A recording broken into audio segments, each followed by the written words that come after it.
모시고 그 부흥회를 하고, 그리고 5번의 집회를 하면서 조금 내가 거기에 추가돼야 될 말씀, 또 좀 더 깊게 들어가야 될 말씀을 한 2-3군데를 찾아서 이렇게 말씀을 드린다 약속을 제가 했고, 그리고 지난주에 마태복음 7장을 가지고 제가 그런 설교했습니다.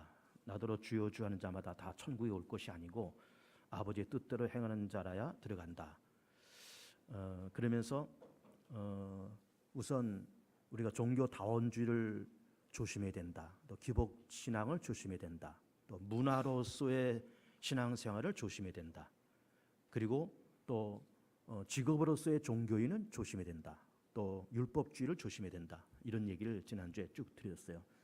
그러면서 이제 우리 교우들에게 약속해 드린 것처럼 주여 주여 하는 자가 과연 뭐냐, 이걸 또 말씀을 드리기 위해서 오늘 본문은 이제 마태복음에서 로마서로 건너와서 로마서 10장 말씀을 본문으로 선택을 했습니다.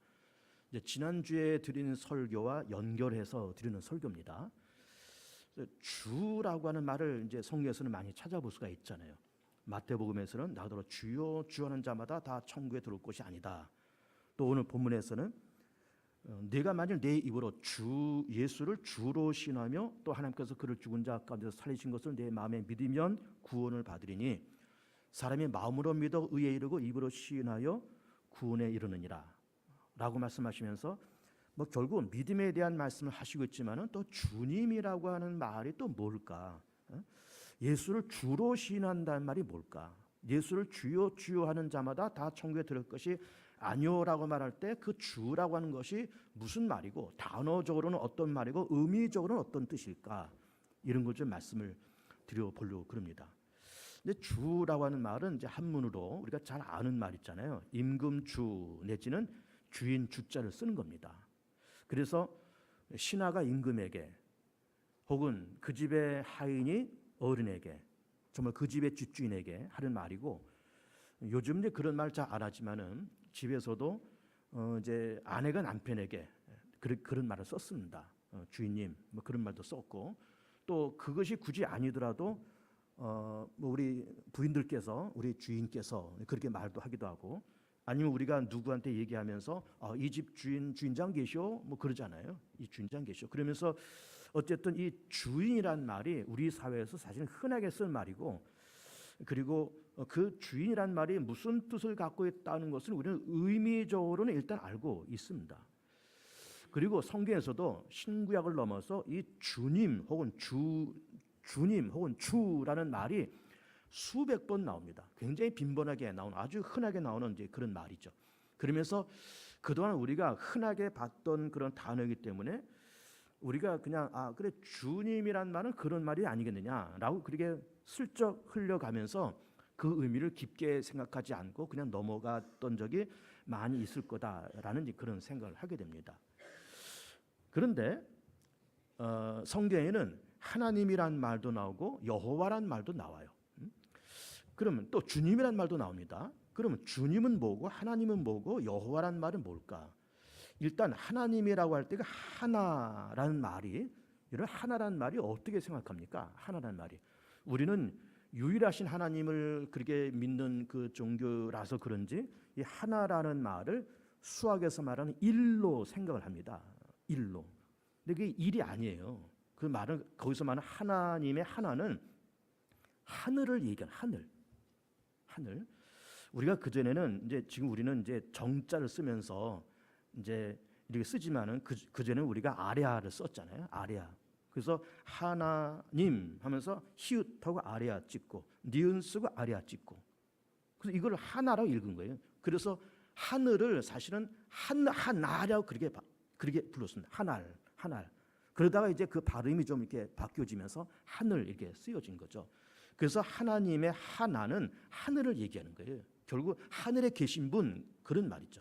그래서 카톨릭에서는 지금은 하느님이라고 그렇게 말을 하고 있고, 우리 개신교는 하나님이라고 그렇게 말하고 있고, 거기서 말하는 하느도 역시 하늘을 말하는 것이고, 우리가 말하는 하나도 하늘을 얘기하는 거예요. 결국은 하나님이 되었던 하느님이 되었던, 이거는 보통 명사고 하늘에 계신 분, 그런 말이에요. 하늘에 계신 분. 근데 여호와란 말은 또 뭘까? 여호와란 말은 하나님이 보통 명사라 그러면은 여호와라는 말은 고유 명사고 결국 하나님에 대한 구체적인 이름을 얘기하는 겁니다. 하나님도 이름이 있다는 거죠. 우리도 다 이름이 있잖아요. 우리는 박종호, 뭐 성낙준, 이봉원 이런 이름이 있잖아요. 다 이름들이 있습니다. 그처럼 하나님도 이름이 있는데 그 이름이 여호와라는 거죠. 근데 여호와를 이렇게 그 히브리인들이 성경을 쓰면서 요즘 뭐 어느 교단에서는 혹은 어떤 성경에서는 야훼란 말도 쓰잖아요. 야훼. 그럼 여호와가 맞느냐, 야훼가 맞느냐라고 이제 그런 말들 많이 하는데 사실은 또 정확한 말은 야훼가 맞습니다. 사실은. 그러나 여호와라고 불러도 뭐 틀리다고 볼 수는 없어요. 근데 왜 여호와라고 읽기도 하고 야훼로 읽기도 하냐 그런가 하면은 묘하게도 이 히브리 문자에는 자음만 있고 모음이 없습니다. 우리는 다 자음 모음이 섞여서 이게 발음이 되는 거잖아요. 근데 히브리 말은 모음이 없어요. 자음만 쓰고 그러나 이제 문자라든지 언어라고 하는 것이 문화지 않습니까? 문화고 습관이고 전통이기 때문에 다른 사람들은 읽기 어려워도 그 민족은 이것이 전통이고 문화이기 때문에 어렵지 않게 글이 있는 겁니다. 그러면서 자음만 써놓고 그렇게 이제 읽었던 거예요. 여러분 이제 그 성지 순례를 혹시 가신 분도 있으면 그 이스라엘 나라 예루살렘이나 이쪽 이제 텔아비브 이쪽 가면은 길거리에 간판들이 붙어 있어요. 그래서 이제 그 히브리 말로 간판들이 써 있고 뭐 표지판도 마찬가지예요. 무슨 표지판도 공공 표지판도 근데 히브리 말로 써 있고 그 밑에 영어로 써 있고 이렇게 돼 있고 그러면서 그 표지판이나 간판에 다 그 자음으로 써 있습니다. 모음은 없어요. 그러나 이제 외국인들은 보기가 어렵지만은 자국인들은 그것이 문화고 이것이 전통이기 때문에 쉽게 그걸 읽는 겁니다. 그러면 이 사람들이 여호와가 됐든 야훼가 됐든 이렇게 자음만 써놓고 그리고 이 사람들이 그거를 쓰면서 성경을 읽을 때 이게 하나님의 이름이 있잖아요. 하나님의 이름을 피조물된 우리가 이름을 함부로 부른다고 하는 것이 이 경망스럽다고 생각한 겁니다. 근데 이것은 비단 히브리 사람만이 아니라 우리 일반적인 사람도 마찬가지예요. 우리도 저희 아버지 함자가 박자, 종자, 구자예요. 그 쇠북종자에다가 9구를 이렇게 쓰시는데 뭐 오래전에 아버지 돌아가셨지만은 제가 아버지 이름이 박자, 종자, 구자라는 걸 알고 있었지만은 그 이름을 제가 아버지 앞에 불러본 적이 없습니다. 박종구 씨, 제가 언제 그렇게 불러본 적이 없어요. 종구 씨, 그래 불러본 적이 없어요. 이건 저만 그럴까요? 여러분들 마찬가지예요. 우리 아들놈도 내가 내 이름이 박종호지만은 내 이름을 박종호 씨라고 불러본 적이 없어요. 아버지라고 부르지. 그래 히브리 사람도 마찬가지. 하나님이라고 하는 그 고유 명사는 그 일반 명사는 그냥 불러도 좋지만 그 고유 명사 하나님의 이름을 하나님의 함자를 여호와라고 써놓고 이걸 함부로 부를 수가 없기 때문에 대신해서 뭐라고 불렀는가 하면은 주님이라고 부른 거예요. 쓰기는 그렇게 쓰고 여호와라고 쓰기는 쓰고 주님이라고 부른 거예요. 그 주님이라고 부르는 히브리 말의 그 말이 히브리 말의 주님이라는 말이 뭔가 하면 아도나이란 말이에요. 그래서 이렇게 여호와라는 단어가 이렇게 있을 때는 여호와라고 있지 않고 야훼라고도 있지 않고 그냥 아도나이 주님 그렇게 불렀다 그 말이에요. 하나님의 이름을 함부로 부를 수 없으니까. 그러다 보니까는 시간이 수천 년이 흘렀잖아요. 이스라엘 민족의 이 역사가 아브라함 때부터 지금까지 4천 년이잖아요. 수천 년이 이렇게 흘러오면서 이거를 여호와로 읽어야 될지 야훼로 읽어야 될지를 잊어먹은 거예요. 이 사람들이. 본인도 잊어먹은 거예요. 본인도. 히브리 사람도 본인도 잊어버린 거예요. 왜 그런가 하면 그걸 불러본 적이 없거든. 아도나이 주님이라고 불렀지 어떻게 있는지를 모르다가 나중에 이제 성서학자들과 고고학자들과 또 히브리 이런 역사학자들이 이걸 뭐라고 읽었을까 도대체 우리 조상 때는 뭐라고 읽었을까? 모음이 없으니까 자음만 있으니까 어떻게 읽었을까 고민하다가 다른 문서를 이렇게 발견하면서 처음에는 여호와로 그렇게 있다가 정확한 최근의 문서를 보면서 이게 야훼라고 발음하는 것이 맞겠다 이렇게 얘기를 한 거예요. 그러나 뭐 이것이 최근에 야훼라고 그렇게 말을 하지만 우리가 이제 전통적으로 여호와로 그렇게 부르는 것도 틀리는 건 아니니까 이렇게 말해도 좋고 저렇게 말해도 다 좋습니다. 어쨌든 여호와가 됐든 야훼가 됐든 하나님이라는 이 보통 명사의 이름이에요. 하나님의 이름이 그런 겁니다. 근데 어쨌든 이 사람들이 그렇게 여호와라고 써놓고 여호와라고 부르질 않고 주님이라고 부르고 아도나이라고 그래 불렀다 이 말이에요. 그 주님이라고 부른 겁니다. 근데 이 히브리 민족의 이 주님이라는 개념은 그런 거예요. 하나님을 일단 주님이라고 불렀다 그 말이에요. 근데 그 주님은 어떤 분입니까? 그 하나님은 어떤 분이에요? 천지 만물을 말씀으로 창조하신 분이에요. 그리고 세계 최강의 군대 애굽 군대를 물에 집어넣으신 하나님이에요. 그분이 주님인 거예요. 그리고 그 애굽 땅에 열재앙을 뿌린 분이 바로 주님이었던 거예요. 여리고성을 무너뜨리고 요단강을 가르신 그분이 주님이었던 거예요. 그리고 광야를 40년 동안 지나가면서 만나 메추라기를 먹이시고 반석에서 물을 터뜨려서 먹으신 그분이 바로 주님이셨던 거예요. 그분을 주님으로 섬겼다. 우리 주님이 그렇게 하신 분이야. 우리 주님은 세상을 말씀으로 창조하신 분이고 애굽 군대는 물에 집어넣은 분이고 여리고를 무너뜨린 분이고 그분이 우리의 주님이야. 우리의 주님이야. 우리는 우리 하나님이야. 우리 하나님이야. 우리 여호와 하나님이야. 그렇게 부를 텐데 이 사람들은 우리의 주님이야 이렇게 불렀던 거예요. 우리의 주님이야. 우리의 아도나이. 우리 주님이야. 이게 불렀던 겁니다.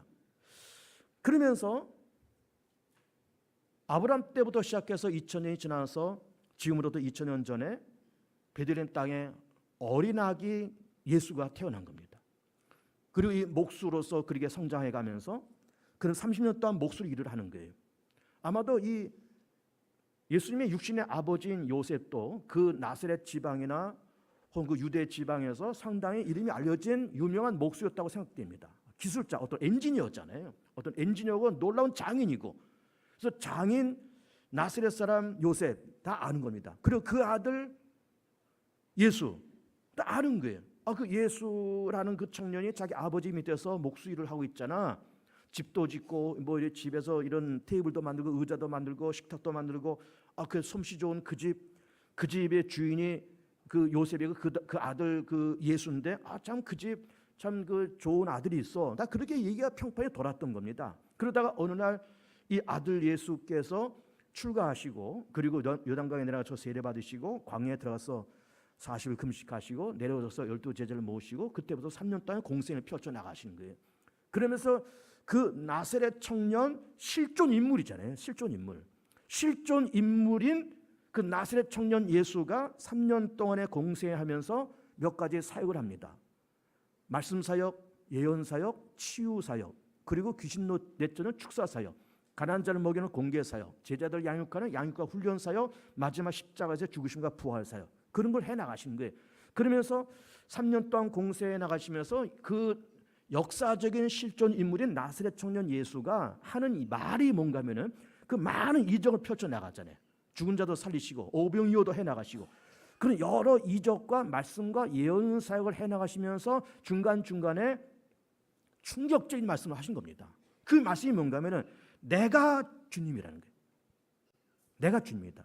그리고 나를 본 자는 아버지를 보았고 나를 영접하는 자는 아버지를 영접하는 것이고 아버지 안에 내가 있고 내 안에 아버지가 있고 나와 아버지는 하나다. 이 말씀을 하시는 거예요. 그러면 나와 아버지가 하나고 내가 주님이라고 하는 말은 이거는 예수님께서 그렇게 쉽게 말씀하셨지만은 히브리 사람들의 사고 체계에 의해서는 이게 이해가 안 되는 겁니다. 자, 히브리 사람들은 수천 년 동안에 주님이라고 불렀던 그분, 하나님을 주님이라고 불렀다는 것 아닙니까? 주님이라고 불렀던 그분은 말씀으로 세계를 창조하신 분입니다. 그리고 우리 인간도 만드시고 그리고 아브라함을 통해서 히브리 민족을 만드신 분이고 홍해를 가르시고 애굽의 군대를 물에 집어넣으시고 여리고성을 가르시는 여리고성을 무너뜨리시는 어마어마한 분이 주님이고 그분이 하나님이고 그분을 주님이라고 불렀는데 나사렛 청년 예수가 어느 날 내가 주님이라고 얘기한 내가. 이것이 예수님은 물론 그렇게 말씀을 하실 수 있다고 치지만은 히브리 사람들이 이것이 이해하기가 어려웠던 거예요. 그들의 사고 체계에 주님이라는 분은 어마어마한 분인데 나사렛 청년 목수가 어느 날 뭐 병든 사람 몇 사람 고치고 뭐 오병이어로 이렇게 몇 사람 5,000명 먹이고 그러더니 자기가 주님이라고 하니까는 히브리 사람들이 그들의 사고 체계 속에는 그 주님과 예수가 내가 주님이라고 말을 할 때 이렇게 쳐다보니까는 상상 속에는 그 하나님에 비교해서 예수님은 너무너무 초라하잖아요. 인간이지 않아요, 인간. 그리고 이사야 말씀 보면은 예수의 모습이 너무 초라했다는 말씀을 하시고 있습니다. 마른 땅에 나온 연한 순 같다. 흠모할 만한 것도 없다. 그러면서 3년 동안 공생하시고 잡수지 못하고 먹지 못해서 막 피골이 상접했고 그러니까는 히브리 사람들의 사고 체계에서 그들의 역사 속에 존재하는 그 하나님은 물론 만나본 적이 없고 그 음성을 들어본 적도 없지만 그 하나님은 어마어마한 분이고 위대하고 존엄하신 분인데 초라한 인간 예수가 내가 주님이라고 얘기하는 것과 이게 맞지가 않는다. 이게 맞지가 않습니다. 그러면서 네가 무슨 주님이야? 네가 무슨 하나님이야? 그러면서 탁 쳐서 죽였던 거죠. 그 십자가에 죽인 겁니다. 그러니까 우리는 히브리 민족이 그렇게 하나님의 아들을 죽였다, 주님이라고 말한 예수를 죽였다라고 할 때 우리는 히브리 민족을 막 경멸하잖아요. 저것들 하나님의 아들을 죽인 좀 못된 민족들. 그렇지만은 만약에 그 역사적인 예수가 오늘날 2018년도에 이 대한민국 땅에 태어나서 그분이 광명시와 서울 개봉동 왔다 갔다 하시면서 뭐 죽은 자도 살리시고 병든 자 고치시고 뭐 이게 물고기 두 마리 떡 다스리면 사람도 먹이 막 광명시장에서 막 이렇게 물고기도 막 만드신 다음에 어느 날 갑자기 우리 교회 마당에 와서 내가 주님이다, 내가 하나님이다 라고 말할 때 우리도 네가 뭐냐 하면서 우리도 죽였을 거예요. 우리도 죽였을 겁니다. 우리 히브리 사람들 욕할 게 아니에요. 우리도 마찬가지예요. 그리고 이것이 뭔가 하면은 히브리 사람들의 상상 속에 히브리 사람들의 사고 체계에 존재했던 그 주님과 역사적인 그 실존 인물인 예수가 이게 접목이 안 되는 거예요. 접목이 안 되는 겁니다. 그러니까 예수를 죽여버린 거예요. 자, 오래전 됐지만 그 포레스트 검프라는 영화가 있었어요. 아주 유명한 영화고 그 미국의 아주 잘생긴 영화배우 톰 행크스가 주연한 그 영화잖아요. 아주 유명한 영화고 그래서 텔레비전 유선 방송 OCN 뭐 이런 그 채널에서도 여러 번 방영했기 때문에 아마 한두 번 내지는 이렇게 보셨을 줄 압니다. 아주 좋은 참 잘된 영화예요. 거기 주인공이 그 이름이 포레스트 검프예요. 그 아이 이름이 그 영화 속의 아이 이름이 포레스트 검프. 얘가 조금 모자라게 태어났잖아요. 말도 어눌하고 생각도 판단도 좀 약하고 지능이 낮은 사람이죠. 요즘 말에 IQ가 보통 100에서 110 되면 중간쯤 되는 겁니다. 100에서 110. 근데 얘가 아마도 IQ가 한 60이나 70 아마 그렇게 됐을 것 같아요. 아주 전능하죠. 전능으로 태어난 겁니다. 그런데 얘한테 탤런트가 있었어요. 그게 뭐예요? 달리기를 잘하는 거예요. 그래서 달리기를 잘해가지고 그 가지고 미식축구 선수도 되고 또 탁구를 잘 쳐가지고 닉슨 대통령하고 중국 가서 탁구도 치고 월남전도 갔다 오고 그러다가 막 상도 받고 그러다가 배 한 척 구해가지고 월남전 끝난 다음에 배 한 척 가지고 새우잡이를 해가지고 떼돈을 번 거예요. 떼돈. 근데 물론 그 영화 속의 이야기지만은 그렇게 그 조금 모자라는 반푼이 같던 포레스트 검프가 새우를 잡아서 떼돈을 벌어서 굉장한 그 회사도 굉장히 커지고 돈도 많이 벌고 그래서 미국 사회에서 유명한 인물이 된 겁니다. 그래가지고 이제 이 검프가 옛날 애인을 찾아갔잖아요. 물어서 막 버스 타고 막 물어서 가다가 몇 번 버스를 타고 이제 거기 옛날 그 자기 여자친구를 만나러 가야 되는데 이게 몇 번 버스를 타야 될지 어디를 가야 될지 몰라서 버스 정류장에 앉아 있다가 옆에 노인네가 앉아 있는데 그 노인을 앉혀놓고 자기가 지금 살아온 얘기를 다 하는 겁니다. 근데 그 말이 참 이 말 자체가 어눌하잖아요. 어눌하면 떠듬거리고 생긴 것도 물론 톰 행크스 자체는 잘생긴 사람이지만은 분장을 그렇게 어리숙하게 분장을 한 거죠.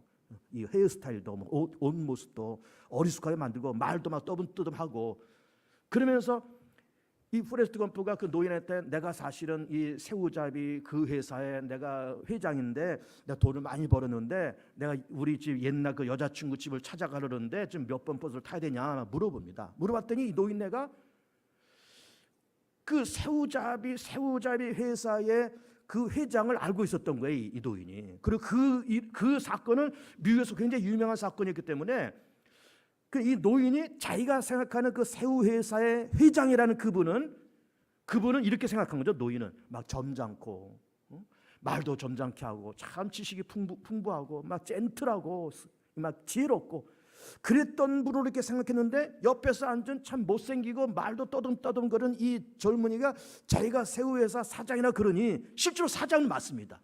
자기가 사장이라고 말하는 게 이게 접목이 안 되는 거예요.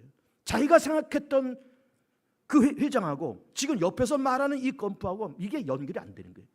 그러면서 막 코웃음 치면서 그 자리를 떠나갔잖아요.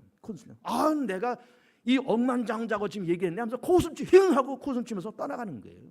그게 왜 그랬을까요? 자기가 생각했던 그 새우회사 회장은 그런 사람인데 지금 옆에서 말하는 이 건프는 이거 반푼이 같은 건프였거든요. 그러니 이거를 배척하면서 네가 무슨 회장이냐 이거지.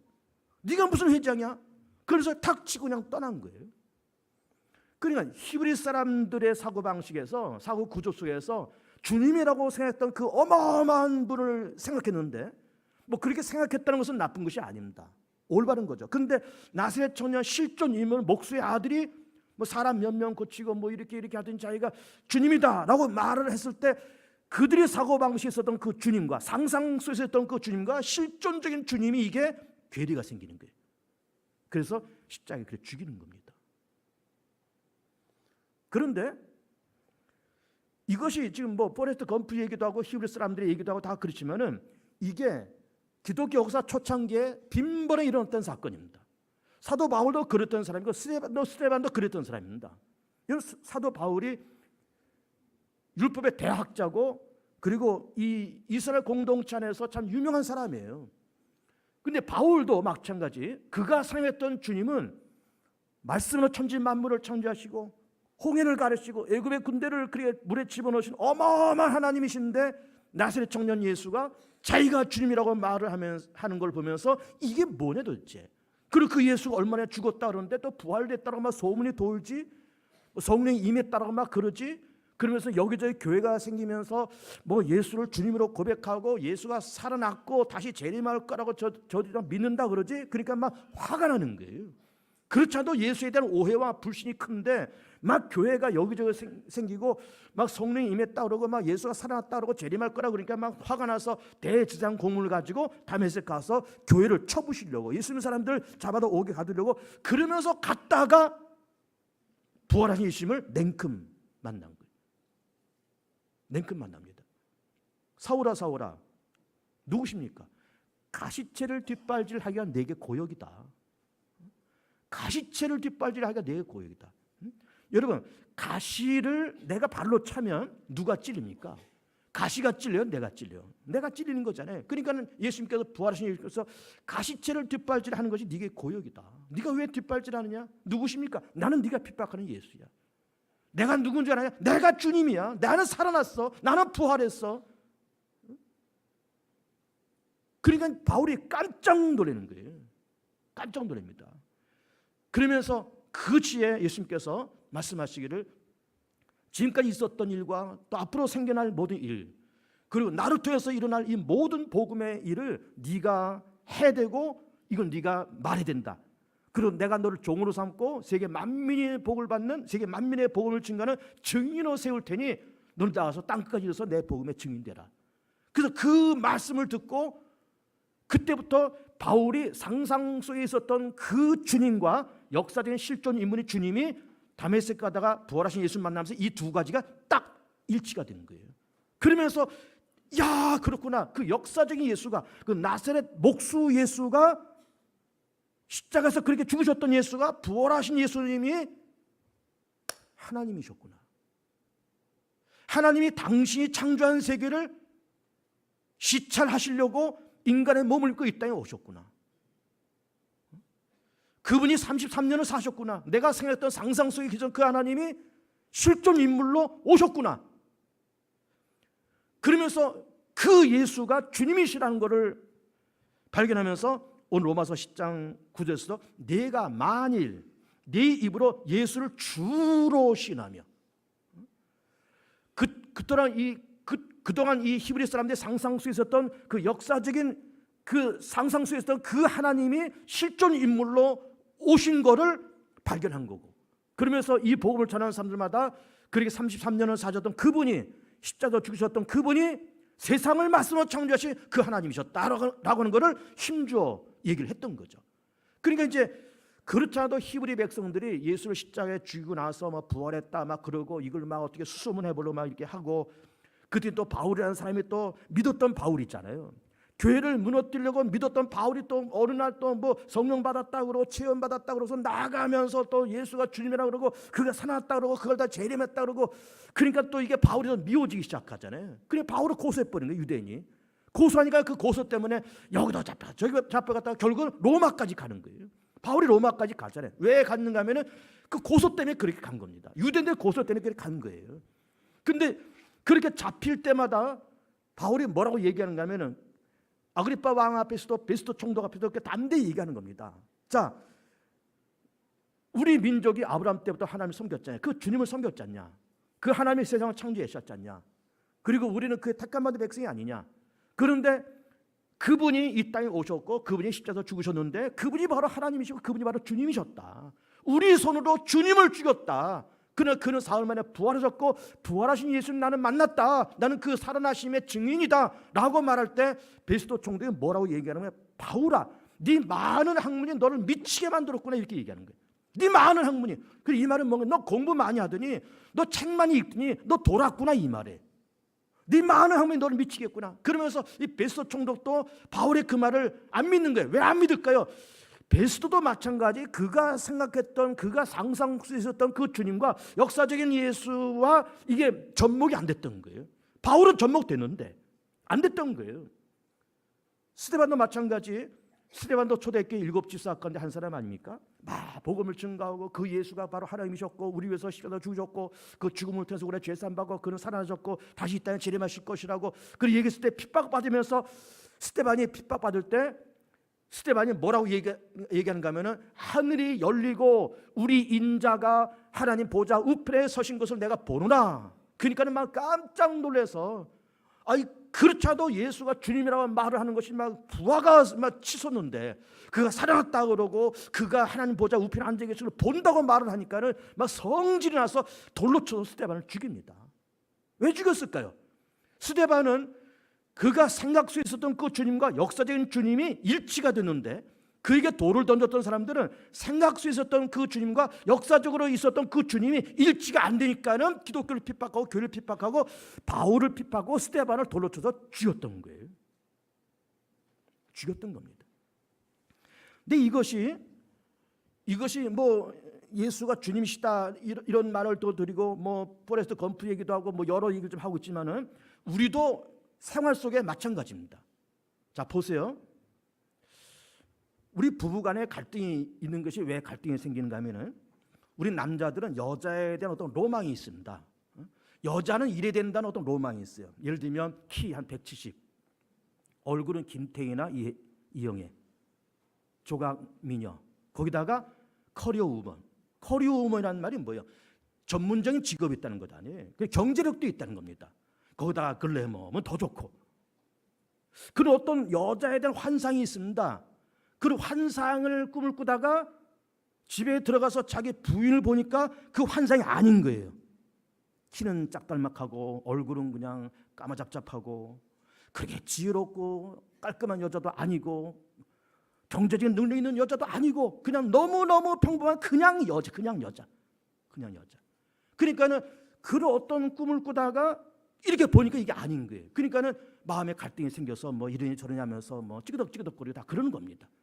여자도 마찬가지. 여자도 남자 생각할 때 키 180, 연봉 최소한 1억 이상, 그리고 얼굴은 장동건이나 원빈이나 현빈이나 거기다가 아주 뭐 사교성 많고 여자를 위할 줄 알고 가정적이고 그런 남자를 꿈을 꾸고 왜 또 그런 남자를 꿈을 꾸는가 하면 드라마를 많이 봤어요. 드라마를 많이 보니까 그런 드라마에서 그런 남자들이 김비서가 왜 그럴까? 거기 그 남자들 얼마나 잘생겼습니까?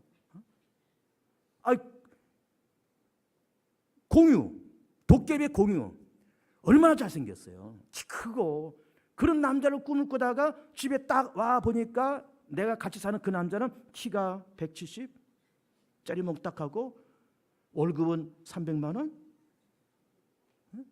그것도 이제 오늘 잘릴까 내일 잘릴까 모르면서 아둥바둥거리고 돌아다니고 술만 먹고 돌아다니고 그런 남자와 현실 속에서 살아가는 거예요. 그러니까는 여자나 남자나 자기가 꿈을 꾸는 로망이 있고 어떤 이상이 있는데 현실은 이게 안 맞는 거예요. 이게 맞지가 않는 거예요. 그러니까는 갈등이 생기면서 서로 부부간에 의견 충돌이 생기고 다 그렇게 되는 겁니다. 근데 이게 부부만 그렇게 생길까? 우리 스스로도 그런 생각이 듭니다.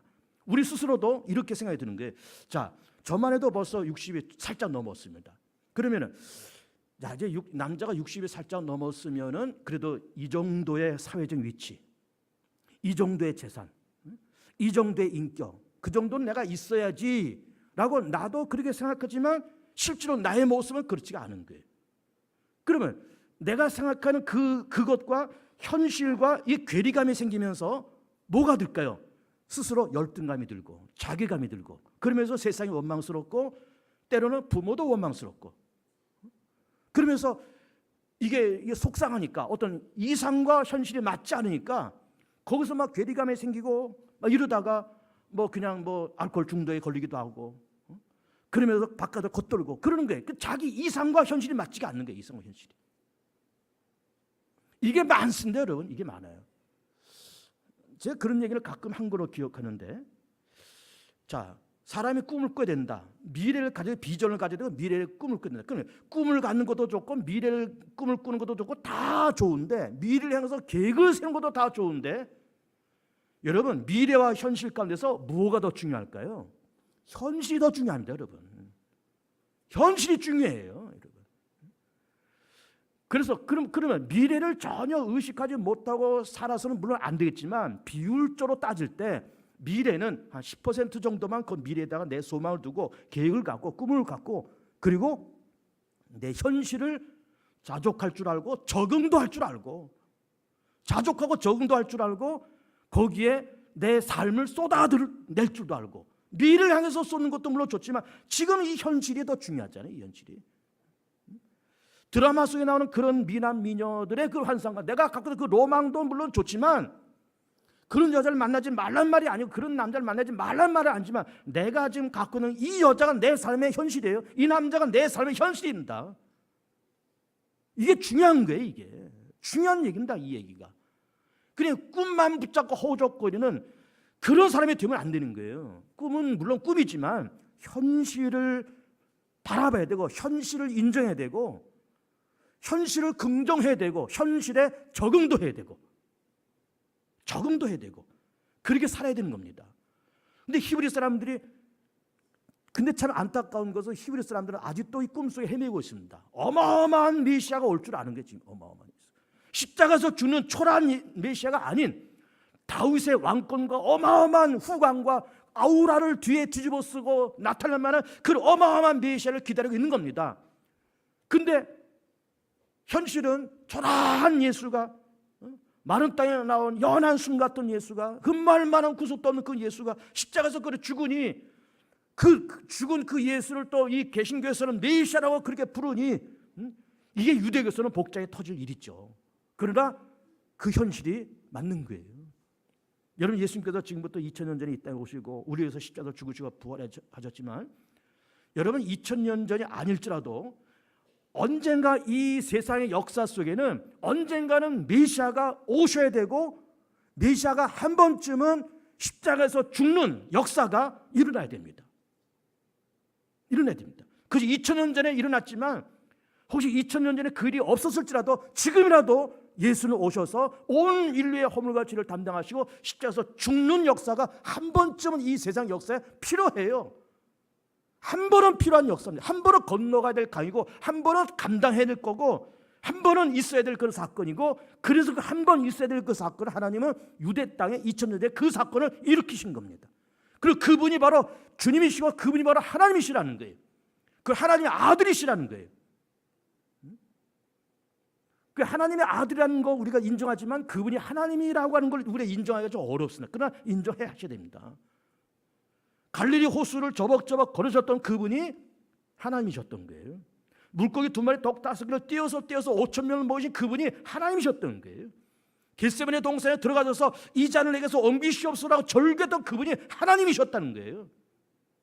문둥병자, 가난한 자, 병든 자 가서 그 문둥병자를 다 치료하고 닦이고 고치고 죽은 자를 일으키시는 나사로 무덤 앞에 가서 나사로 나오라고 말씀하신 그분이 하나님이셨다는 거예요. 그분이 주님이셨다는 거예요. 그분이 그래서 예수를 주님이라고 인정해 보라는 거예요. 구약시대 때 그렇게 하나님을 주님이라고 불렀듯 지금 나사렛 현존 인물, 현실적인 인물이 예수를 주님이라고 그렇게 불러보라는 거예요. 현실을 인정해 보라는 겁니다. 이게 현실을 인정해 보라는 거예요. 집에 있는 그 여자를 아내로 인정하라는 거예요.